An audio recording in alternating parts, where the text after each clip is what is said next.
왕이여 정오가 되어 길에서 보니 하늘로부터 해마다 더 밝은 빛이 나와 내 동행들을 둘러 비치는지라. 우리가 나가면 되었으니 그가 소리를 들으니 이들이 말로 이르되 사울아 사울아 내가 어찌하여 나를 박해하느냐 가시질을 빗발질하기가 내게 고생이라. 내가 대답하되 주님 누구시니까? 주께서 이르시되 나는 네게 박해하는 예수라. 일어나 내 발로 서라. 내가 내게 나타난 것은 곧 내가 나를 보니와 장차 내가 내게 나타날 때에 너로 정정한 제사를 삼으며 하니니.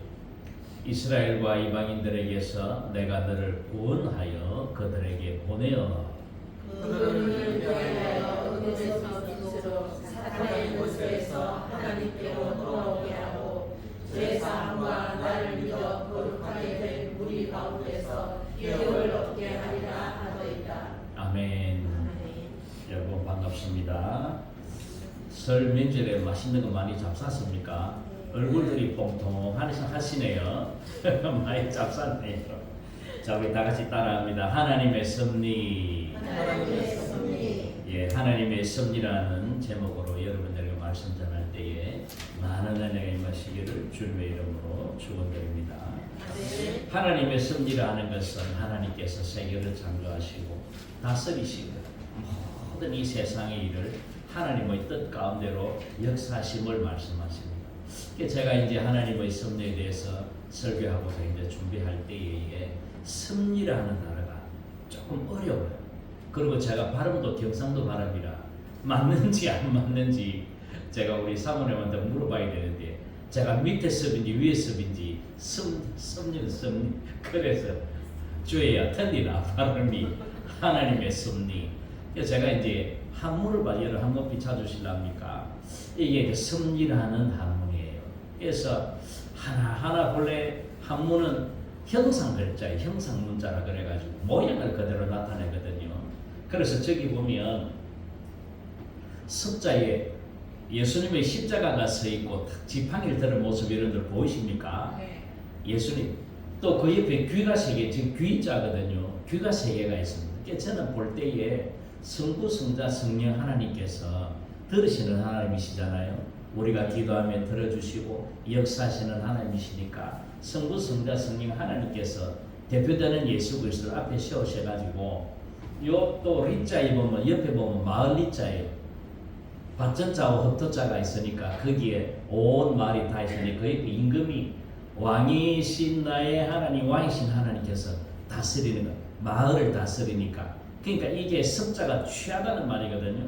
취하고 다스리고 그런 말씀인데 마을을 다스리고 취하고 그러니까 하나님께서 이 우주 전체를 취하신 하나님께서 다스리시는 한다. 그런 한문이 되겠습니다. 제가 한문을 보면서 한 번씩이나 한문을 보면 신기한 게 너무 많아요. 배선자도 보면 꼭 8사람이 전부 다 배 타고 도망가는 그 노아 그 가족들이 그렇게 하죠. 노아 부인하고 아들 서희 며느리 사람 8명이잖아요. 그런 걸 보면 너무너무 신기하단 말이에요. 그래 이제 그거는 끼 맞추기식이지 뭐 우연히 맞춰지긴 건 하지만 제가 이 섭리라는 단어를 보면서 하나님께서 이 세상을 다스리시고 역사해 주신다는 그것을 우리는 잘 알 수 있다. 그렇게 알 수 있는 겁니다. 그래서 섭리할 때에 우리는 대부분 생각할 때 어떻게 생각하십니까? 이 세상을 누가 다스립니까? 윤석열이가 다스립니까? 윤석열이는 지금 잡혀서 교도소에 있지요. 누가 다스립니까? 하나님께서 다스리십니다. 하나님께서 이 세상을 다스리시고 통치하신다는 그런 게 이제 첫째 하나님의 섭리라고 우리가 나타낼 수 있습니다. 세상의 왕들이나 나라들의 흥망성쇠도 하나님께서 역사하시고 다스립니다. 물론 다니엘서 2장 21절에 다 나와 있습니다. 그러면서 누구의 길도 인도하시겠습니까? 우리의 길도 인도하시는 하나님이십니다. 그게 크게 첫째 섭리라는 단어의 첫째 하나님께서 그렇게 역사하신다. 두 번째로는 하나님께서는 역사하시는 하나님. 하나님께서 다스리고 인도하시는 가운데에 또 우리들에게 특별히 역사하여 주십니다. 물론 우리가 자유의지를 가지고 있습니다. 자유의지를 가지고 있지만 하나님께서 우리들에게 역사해 주셔서 그 자유의지에도 우리에게 작용하셔서 하나님의 뜻을 이루게 된다고 로마서 8장 28절에 나와 있습니다. 우리가 알거니와 하나님을 사랑하는 자 곧 그의 뜻대로 부르심을 입은 자들에게는 모든 것이 합력하여 선을 이루니라. 여러분들 아시는 말씀이잖아요. 모든 우리가 잘못된 것들도 나중에는 다 같이 합하여져서 하나님 앞에 선을 이룬다, 참을 이룬다, 구스를 이룬다라고 그렇게 말씀하십니다. 예를 들자면 요셉이 형들에 의해서 팔려가잖아요. 구덩이에 들어갔다가 저 이집트로 팔려 들어가는데 끝에는 하나님께서 이스라엘 백성들을 구원하시기 위해서 행하신 일들이잖아요. 크게 보면 하나님께서 모든 역사 가운데에 일 가운데에 우리들의 일생 가운데에 하나님께서 역사하시는 것을 말씀하십니다. 그러므로 여러분 우리가 이 세상 살아갈 때에 나 같은 존재에도 하나님께서 역사해 주시는구나. 얼마나 여러분들 기쁘게 받아들일 수 있습니까?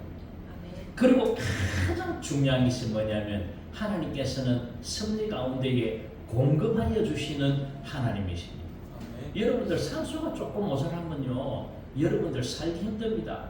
여러분들은 주무실 때에 잘 주무시는가 모르겠지만 저는 자다가 산소가 들어오지 않는 시간이 30.2초였습니다. 그래서 여러분 19초가 넘으면 여러분들 그거는 기계를 갖다 대야 되거든요. 그러니까 제가 숨을 안 쉬고 잘 때에 깔딱깔딱 하다가 꽉 하고 숨을 내쉬고 그래 30.2초가 아니고 32초 동안 제가 그렇게 숨을 안 쉬니까 국가에서 인정을 해가지고 저에게 기계를 달아주었습니다. 그래서 그 기계를 달고 이제 자면 산소가 공급이 돼요. 기계에 딱 물넣고 기계하면 가면 계속 바람이 들어옵니다. 그러면 제가 통계 잡혔는데 보니까 3.2초 정도를 안 쉰다는 거예요. 그게 얼마나 감사합니까? 그러니까 여러분들 우리가 산소가 조금 없어도 살기 있는데 그런 산소를 공급해 주시고 우리가 또 어제는 또 비가 왔죠. 하루 종일 비가 왔습니다. 비도 공급해 주시고 눈도 공급해 주시고 바람도 공급해 주시고 우리에게 필요한 요소들을 다 공급해 주시고 우리에게 이른 비와 늦은 비를 공급해 주시는 하나님이십니다. 우리가 이 세상 태어날 때에 여러분 빈손으로 왔지 여러분 태어날 때에 다이아몬드를 들고 왔습니까? 물론 우리 딸내미는 태어나가 처음부터 이거 바구니를 잡아가 안 놔줘가지고 막 간호사들이 떼려고 고생을 했습니다만은 우리가 이 세상에 태어나서 무엇을 잡고 하나님께서 다 주신 것 아닙니까? 이 모든 것들이 하나님의 섭리하심과 역사 가운데 우리가 그렇게 살아갈 수 있다는 것입니다. 그러니 하나님의 섭리가 감사하지요. 하나님의 섭리 가운데 우리가 살아가니 그 역사의 한 줄기 가운데에 우리가 아둥바둥해도 하나님의 섭리 가운데에 살아간다는 것입니다. 그러므로 우리는 이 세상 살아갈 때에 어떻게 살아가야 되느냐? 그러면 그 섭리에 대해서 어떻게 해야 되느냐? 우리들은 믿음과 신뢰로 나아가야 돼요. 하나님께서 우리를 반드시 좋은 길로 역사해 주시겠지. 이렇게 믿음으로 나아가고 신뢰를 나아가고 그리고 또 잠언 3장 5절부터 6절에 그래 나와 있습니다. 너는 마음을 다하여 여호와를 신뢰하고 네 명철을 의지하지 말라. 너는 범사의 그를 인정하라. 그래야면 네 길을 지도하시리라. 여러분 우리 머리가 좋겠습니까? 하나님 머리가 좋겠습니까? 우리 머리를 의지하지 말라는 거예요. 너의 명철을 의지하지 마라. 너는 아니다는 거예요. 우리가 아무리 뛰어난 사람이라도 하나님을 의지해야 됩니다. 여러분 예수 그리스도가 가장 많은 집단이 어디인 줄 아십니까? 신기하게도 미국의 나사입니다. 나사. 미국의 나사에 가면 전 세계를 움직이는 우주항공이 거기가 얼마나 발달이 되었습니까? 나사에 들어가려면요 보통 머리는 못 들어갑니다. 그 머리 좋은 사람들이 대부분 예수 그리스도 믿는 사람들이라는 거예요. 그러니까 그 사람들 이 세상에서 명철은 최고 뛰어나지만 그들이 나는 거예요. 하나님의 명철을 따를 수가 없다. 우리가 아무리 지식이 뛰어나고 지혜가 뛰어난들 하나님을 따를 수가 없다. 그들은 하나님을 만나는 거예요. 그러니까 사랑하는 성도 여러분, 여러분들의 명철을 의지하지 말고 하나님을 의지하고 나아가시는 여러분 되시기를 주님의 이름으로 축원드립니다.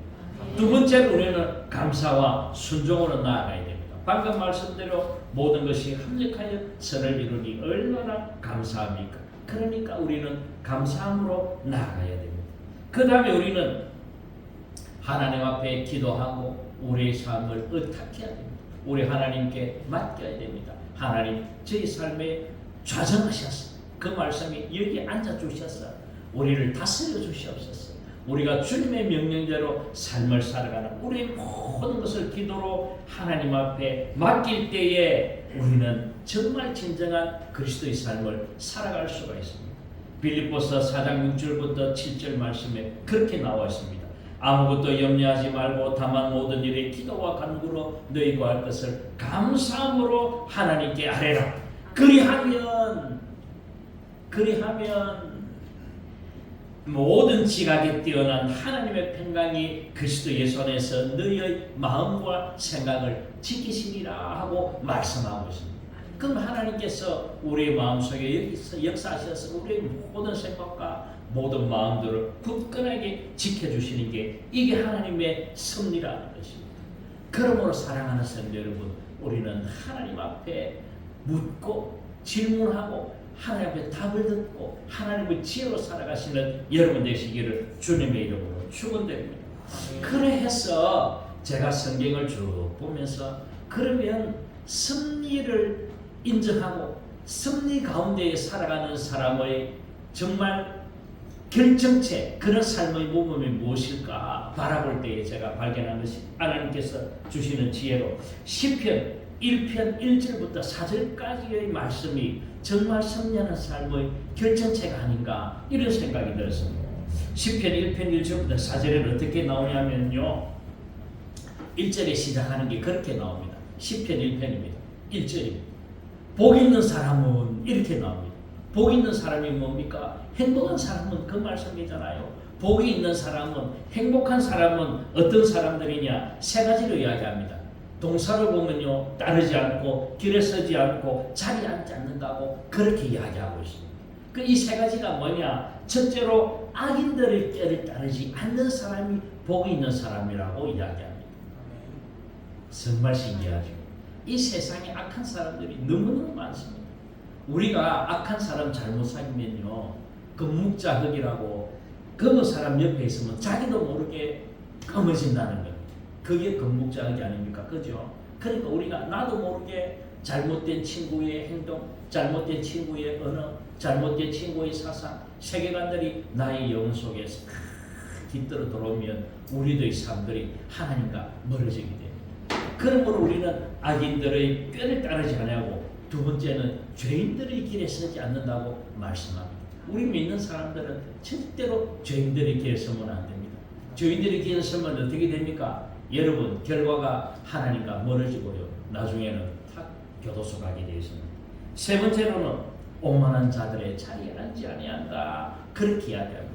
여러분, 이게 삶의 패턴이랄까요? 삶의 패턴 자체가 이렇다는 것입니다. 복이 있는 사람은, 행복한 사람은, 하나님을 믿는 사람은, 하나님의 섭리 가운데 있는 사람들은 삶 자체가 이렇게 돌아간다는 거예요. 그래서 군대 가 있는 아이들한테 툭 치면 일병 넘어나와요 이렇게 하잖아요. 관등성명 되듯이 이 삶들의 패턴이 우리 삶에 묻어나야 된다. 자다가 벌떡 일어나도 죄인들이 가는 길에는 가지 않고요, 악인들이 내는 꾀는 가지 않고, 오만한 자의 자리에 앉지 않고요, 그렇게 한다는 거예요. 삶의 패턴들이 그렇다는 겁니다. 습관적으로도 이 모든 것들이 우리 몸에 배어 있어야 됩니다. 그런데요, 결론적으로 이전에 말씀하십니다. 그러므로 결론적으로 그런 사람들은 어떤 사람들이냐? 하나님의 말씀을 즐거워하고 하나님의 말씀을 주야로 묵상하는 자라고 이전에 나와 있습니다.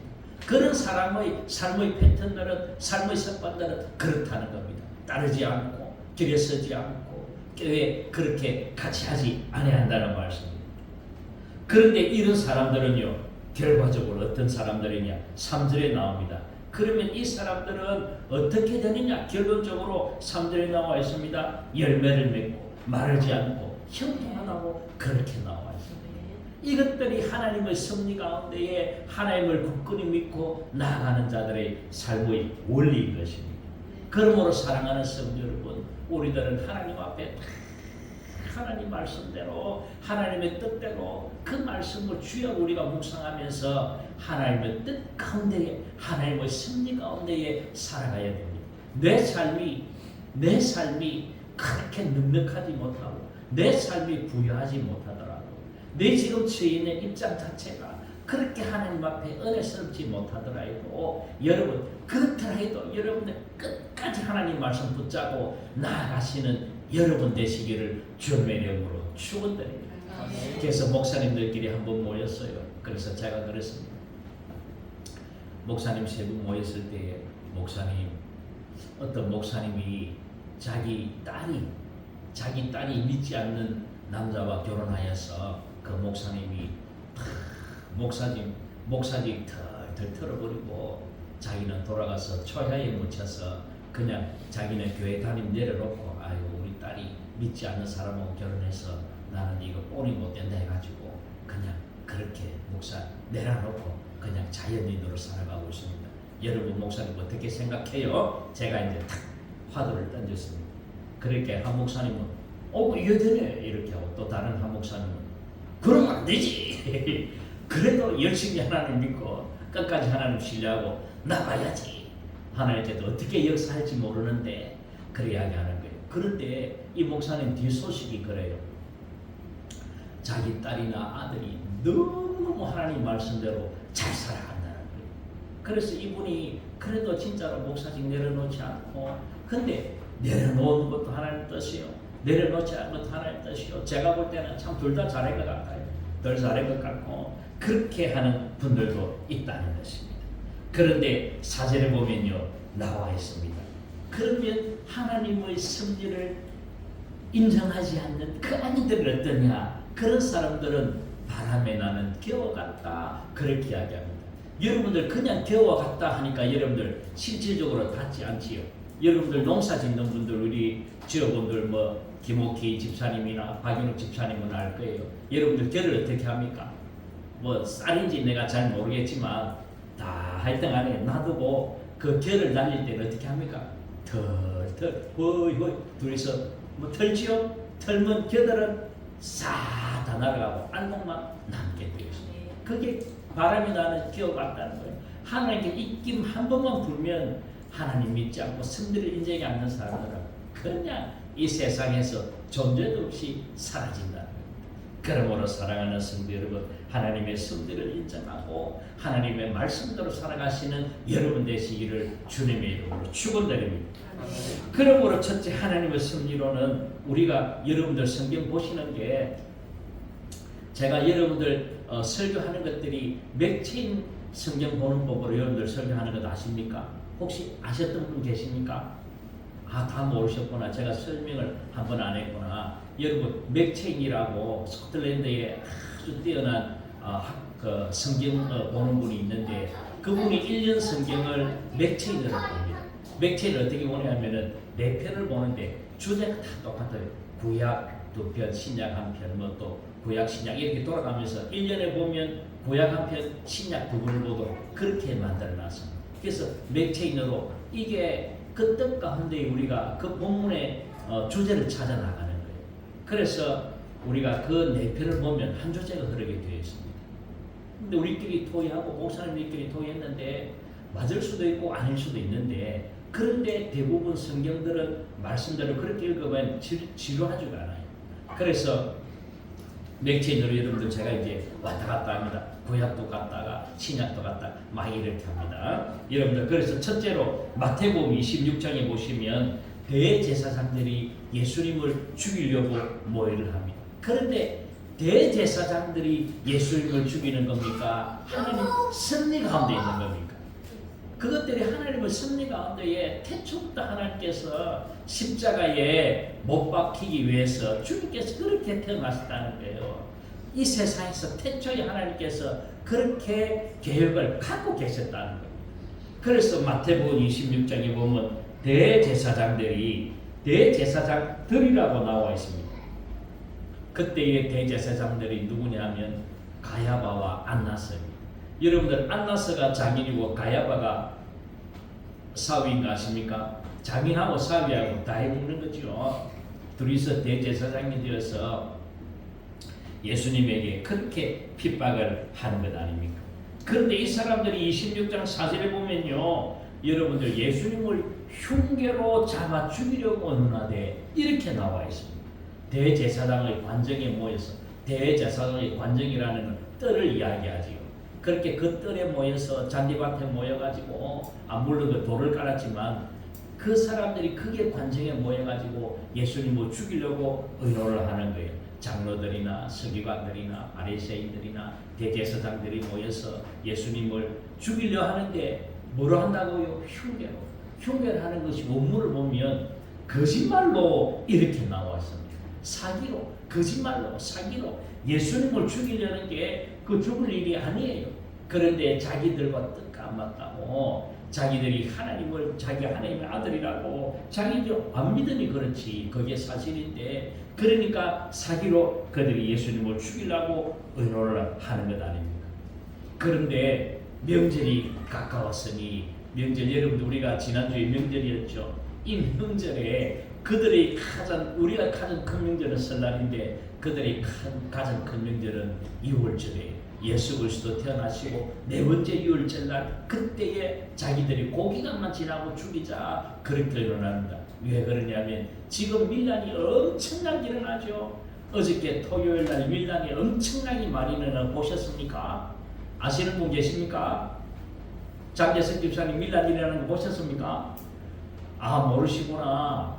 부산역, 대전, 막 전국에 엄청나게 많은 사람들이 1, 2만 명이 아니에요. 너무너무 많은 사람들이 막 몇십만 명, 몇백만 명이 모여가지고 지금 전부 다 데모를 하고 있습니다. 우리들은 잘 모르죠. 우리는 조용하게 그냥 말씀한 여러분들 보시니까 맞죠? 막 성경 보고 기도하고 하니까 그렇죠. 그런 것처럼 밀란이 날까 싶어서 그들이 손을 못 대고 그거 지나고 나면 예수 그리스도를 잡아 죽이자라고 그렇게 이야기합니다. 그 예수님 보고 네가 진짜 하나님 아들이냐, 그리스도냐, 네가 우리를 구원할 자냐 그렇게 말씀하십니다. 예수님께서 딱 그렇게 말씀하십니다. 그래, 네가 말하였다. 그 말이다. 그거밖에 없습니다. 예수님께서 권능의 하나님의 옆에 권능의 우편에 앉아있고 구름 타고 오신다라고 그렇게 말씀하십니다. 이 모든 것들이, 이 세상의 모든 일들이 하나님의 뜻대로 이루어집니다. 여러분, 우리가 주기도문 할 때 뭐라 합니까? 뜻이 하늘에서 이루어진 것 같이 땅에서도 이루어지이다. 그렇게 이야기하지 않습니까? 이게 우리가 하나님의 섭리를 인정하는 주기도문 한가운데에 나오는 겁니다. 이게 하나님께서 우리를 다스리고 역사하여 주십니다. 그러므로 사랑하는 성도 여러분, 그리스도의 십자가의 사건도 하나님의 뜻 가운데에, 하나님의 섭리 가운데에 일어난 사건이구나, 그렇게 여러분 아시면 되겠습니다.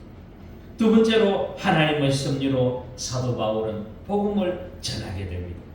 여러분, 오늘 읽으셨던 본문 말씀이요, 사도행전 26장에 나오는 말씀인데,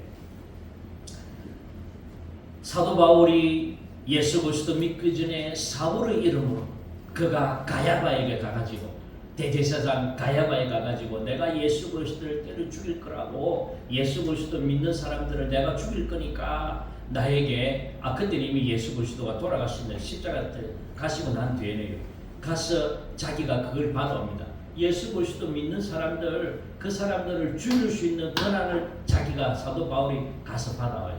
이 사람이 얼마나 높은 사람이냐면 젊은 사람인데도 산헤드린 공회원이에요. 산헤드린 공회원이면 우리나라 국회보다 더 센답니다.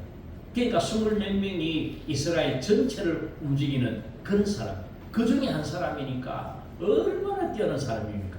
이 사람이 권세를 가지고, 권력을 가지고 가야바에 가서 예수 믿는 정부들 내가 죽일 테니까 나에게 주시오. 내가 우리나라 이스라엘만 있는 사람들만 내가 멸할 것이 아니고 외국에 있는 예수 그리스도 믿는 사람들까지 내가 멸할 테니까 여러분들 제가 하는 이야기가 다 성경에 나와 있습니다. 사도행전 26장이 다 나와 있습니다. 여러분들 보시면 다 나와 있습니다. 천천히 한번 읽어보십시오. 내가 외국에 갔어도 내가 예수 그리스도 믿는 사람들 내가 다 잡아 조질 테니까 나에게 권한을 주시오. 이렇게 자기가 먼저 이야기합니다. 그래서 자기가 권한을 받아가지고 이게 다메섹, 다마스쿠스, 시리아의 수도가 다메섹이고 다마스쿠스거든요.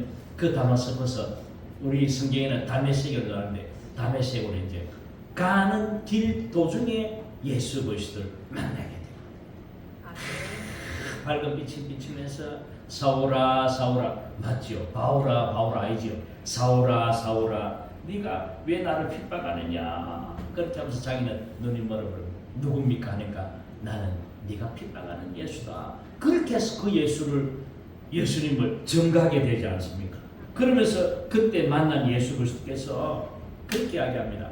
야 사울아 은장이 내가 부활한 것하고 내가 이 세상에서 사람들에게 은혜를 주시는 것에 대해서 다 이야기해라. 그렇게 이야기하라고 그렇게 그에게 이야기를 합니다. 그런데요 26장을 자세히 읽어보면요 바울이 변명하다라고 그렇게 2절에는 나옵니다. 그런데 여러분 이 원어를 보시면요 변호한다가 더 맞습니다. 변명한다가 아닙니다. 변명한다는 것은 구질구질하게 좀 보이는데 자기 자신을 변호를 하게 되는데 내 죄 때문이 아니고 그 왕이 아그리파 왕에 나가거든요. 헤롯 아그리파 2세거든요. 이 사람이 헤롯 대왕의 정손자입니다. 아그리파 1세는 죽고 아그리파 2세가 자기가 되어가지고 그 당시에 또 통치하는 사람이 헤롯 아그리파 2세인데 이 사람들은 유대 나라에 대해서 잘 알아요. 잘 아니까 이 사람이 사도 바울이 아그리파 왕의 이야기를 하는 겁니다. 베스도가 데려갔죠. 총독이 그에게 데려가가지고 그렇게 이야기합니다. 그런데 8절에 보시면요 그렇게 말하고 있습니다. 자기가 나는 역시 부활에 대해서 이야기한다. 사도 바울이 예수 그리스도의 부활에 대해서 그래서 여러분들 전도하실 때에 부활에 대해서 이야기를 많이 해요. 우리는 영원히 살아. 영원한 생입니다. 영생이다. 이 사도 바울의 특징인 거래. 어디를 가도 부활에 대해서 이야기를 하고 있습니다. 우리는 다시 산다. 그것이 성경 말씀이 나오는 전도의 철칙입니다. 그래서 사랑하는 성도 여러분, 이번에 우리 설을 맞아서 우리가 촌에 가려다가 촌에 못 가고 눈이 너무 많이 오고 차도 너무 많이 밀려서 촌에 못 가고 당감동을 등산을 했습니다. 당감동 등산을 사무랑 우리 저 큰아들이랑 이제 서에서 이제 산을 쭉 걸어가는데 저 오른쪽에 보니까 딱 무덤이 있고 그 십자가가 딱 꼽혀가 있어요. 아름답게 하얀 비석이 딱 꽂혀 있었습니다. 여러분들 비석이요 십자가 비석이 없습니다. 대부분 그냥 비석 돌이 이렇게 되어가지고 돌에 십자가 조그맣게 새겨져가 있지 십자가가 커다랗게 되어 있는 거는 잘 없습니다. 여러분들 본 적 있습니까? 그래서 제가 보면서 이야 신기하다. 그 참 신기하네. 야 저기 십자가 봐봐라 하고 이제 갔다가 쫙 올라갔다가 이제 중간에서 사모가 헤헷거려가지고 다 애지목지 못 올라가고 중간에서 이제 내려오게 되었습니다. 지름길로 내려오니까 보니까 그 십자가가 보여요. 야 그 십자가다 가자 이렇게 해가지고 이제 갔습니다. 십자가 딱 보는 순간에 거기에 두 글자가 딱 적혀요. 아 사진 보여주시면 참 좋은데 그 사진 아니다. 그건 내가 다음 주에 내가 설명할 거다. 그 관정이 어떠냐고 예수 그리스도께서 비아돌로로사 십자가 길을 가고 나중에 십자가를 복을 나중에 제가 보여줄 겁니다. 그런데 그 십자가의 비석에 두 자가 적혀 있어. 부활. 그 두 자가 막 글자가 살아서 막 제 가슴에 빵 들어오는데 얼마나 감사한지요. 제가 이 단에 있어서 여러분들에게 부활 내 하는 얘기가 부활 아닙니까? 사도 바울이 내 부활 아닙니까? 부활 두 글자에 참 제가 큰 은혜를 받고 하얀색으로 페인트로 칠해놨더라고요. 그 십자가 돌로만 세면으로 만들어놨더라고요. 이야 참 정말 잘 만들었다고 옆에를 딱 보는데 아는 사람들이라 자용환 또 손 성민 영민 이렇게 적있더라고요. 여러분 박성민 알죠? 네. 검찰청 출신 여기 와서 간정현 사람 자기 할아버지 무덤이었어요. 그 그래서 바로 사진 찍어가지고 친구에게 보내니까 친구가 와 고맙다, 네가 내 뒤에서 성령을 다해주고 김 목사님 감사합니다 이렇게 와가지고 야 나도 은혜 받았다 야 이렇게 하고 참 아름답게 마무리했는데, 여러분 예수 그리스도께서 부활하신 그 부활을 우리는 이 세상에서 우리가 외칠 거 없습니다. 예수님 부활했습니다. 사도 바울이 그랬잖아요. 그래서 예수님 부활했습니다. 그래서 저도 전도할 때에 부활했습니다. 예수 믿으십시오. 그 말밖에 안 합니다. 부활, 예수 부활. 우리는 예수님 은혜에서 천국 가고 영원한 생명을 얻게 되는 것입니다. 그런데 사도 바울이 그렇게 합니다. 18절에 보시면요, 그렇게 이야기합니다.